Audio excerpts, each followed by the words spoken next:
With dangerous winds ramping up tonight, the fight to save wine country is intensifying. Vineyards are working overtime to save grapes, while the town of Geyserville has a front row view of the battle. I'd rather be looking at the mountains right now.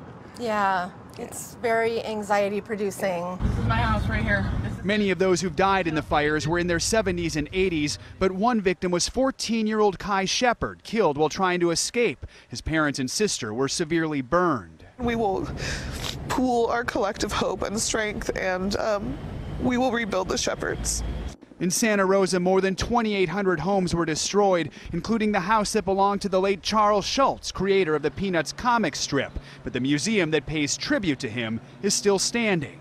It was a treacherous night for all of us. The fire came so quickly, John and Jan Pasco say their only option was to jump into their neighbor's pool, where they stayed for 6 hours. Most terrifying part was when that tree went up, then this tree that went up, because the heat was pretty intense. We got jambalaya already prepped. Celebrity chef Guy Fieri lives in Santa Rosa. He rounded up friends to make thousands of meals for evacuees and first responders. We give them comfort food, you know, and then in a time like this, I think comfort food makes people really feel good.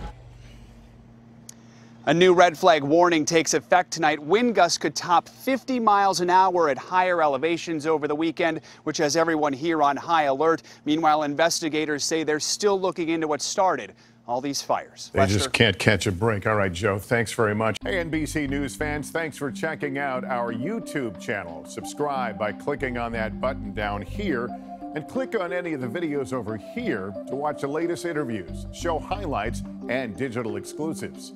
Thanks for watching.